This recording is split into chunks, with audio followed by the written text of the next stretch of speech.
जो ग्राम देवता माना जाता है, उस ग्राम देवता को साक्षात महाकाली मानकर, दुर्गा मानकर हम ये बोनालू मनाते हैं, ताकि साल भर ये ग्राम देवता हमें धन, नौकरियां, अच्छी सेहत और बुरी नजर से बचाए।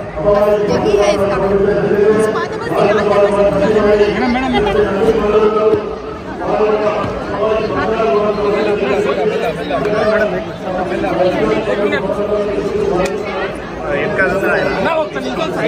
ఒక్క నిమిషం మేడం ఆగింది అయ్యా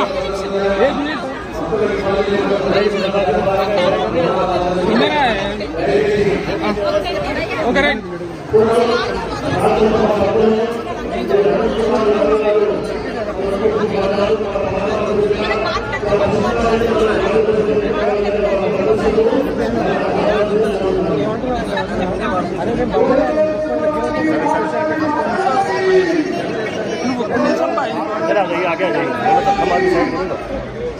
వచ్చే ప్రతిసారి ఒక ఎత్తు బోనాల సమయంలో రావడం వల్ల ఆడపడుచులందరూ ఆవేశపూరితమైన బోనాలు ఎత్తుకొని ఆవిడ దగ్గరికి వెళ్ళేటప్పుడు వాతావరణంలోనికి ఒక పూనకం ఉంటుంది.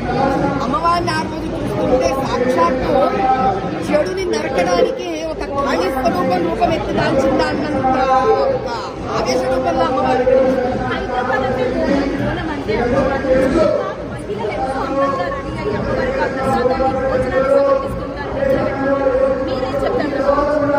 అది చక్కటి ఆడబడుచు.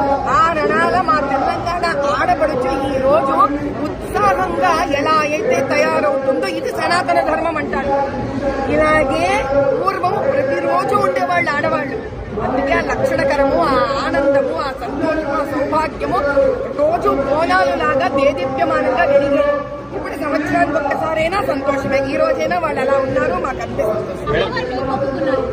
మా పాత బస్తీలో ఉన్న ఆడపిల్లలందరూ, యువకులందరూ, కుటుంబాలన్నీ సుభిక్షంగా ఉండాలి. సుభిక్షం అంటే సంతోషంగా, ఆరోగ్యవంతంగా, ధనంతో, మనశ్శాంతితోటి, హైందవ ధర్మ సంస్థాపనతోటి, సనాతన ధర్మ సంస్థాపనతోటి భారతదేశం మొత్తంలో ఏ పార్లమెంటు స్థానానికి తక్కువ లేకుండా బాంబే కాదు, ఢిల్లీ కాదు, కలకత్తా కాదు, హైదరాబాదు మా క్యాపిటల్ సిటీ వాళ్ళు సమానంగా మా పాత బస్తీ వాళ్ళు కూడా అభివృద్ధి చెందారు.